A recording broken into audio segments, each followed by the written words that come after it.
You can support this channel by making goldsilver.com your bullion dealer. We have a price match guarantee, free shipping, experts on getting gold and silver in your IRA, global storage options, and an exclusive insiders program. Where does the next recession come from? Well, I think we're in one still, really. I don't think we really ever got out of one from 2008. I mean, if you look at the, labor partition rate, it's been down substantially and is at a record low. If you look at wages in real terms and take out the inflation lie, the average American's wealth has gone down steadily since 1972.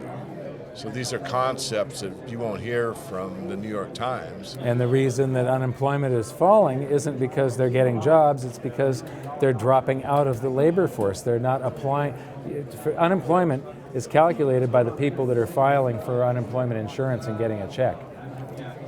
So I think you might see a bump. This is conjecture. This gets into the future, and I don't know the future, but I expect that Trump will probably start fiscal policy we talked about earlier with maybe another crowd, that he will pump in jobs that are government mandates to fix roads and bridges and dams and who knows what else.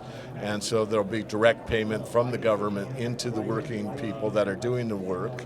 And that will trigger the beginning of a feel-good atmosphere and inflation. And first it'll be praise, it'll be, oh my goodness, it's great. And as I said before, to repeat myself, I didn't really like Trump, but now my sister and her husband are working again. I guess he's really not such a bad guy, and government's responsible for their jobs, and this is great. And this is, of course, government, the nanny state taking care of everybody, but I don't want to go too philosophical. And so that's the end of the recession. Recession's over! We're making America great again! And then it'll start to heat up more and more, and that's when we start getting into an inflation that you can't back out of. Another thing I want to point out is, and I did a video on this, there really is nothing that the government can do for us that's a net positive to society. Everything that government does is a net negative to the economy, because the only way the government doesn't have any funds, they don't have currency.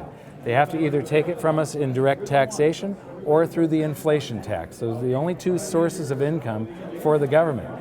When they take $2 from one of us in taxes, they run it through their system, and all the people at the IRS that touch that dollar have to get paid, and all the attorneys and everybody else. And then it goes to the Treasury, and those people have to get paid, and then Congress argues about some spending bill for 3 months, and they all have to get paid. Their aides have to get paid. The people that maintain the buildings have to get paid. They create some new department, and the headquarters is in Washington, D.C., and they have to get paid.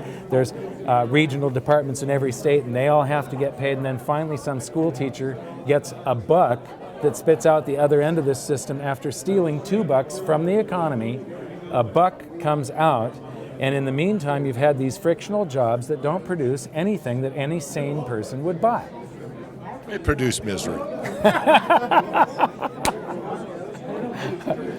So these jobs programs, they can do as much of this as they want, and Roosevelt did a whole bunch of it, and a lot of people think that that's what got us out of the Great Depression, and it's not. It only extended the Great Depression. What got us out of the Great Depression was a couple of things: tremendous gold inflows into the United States as Europe started turning itself toward war, and then everybody going to work during World War II, but exporting all these goods. When Europe turned toward war, they took all their young men off the farms and turned them into soldiers, so all their grains had to be imported from the United States. So we had a tremendous trade surplus during World War II, and that led to an enrichment of this country. And it's those two things: going back to work for private industry, not necessarily for the government, and all of the trade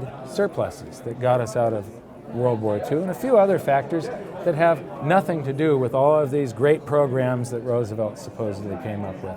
Those programs, if World War II hadn't happened, that depression probably would have lasted another half decade or decade because of the government rushing in to fix things.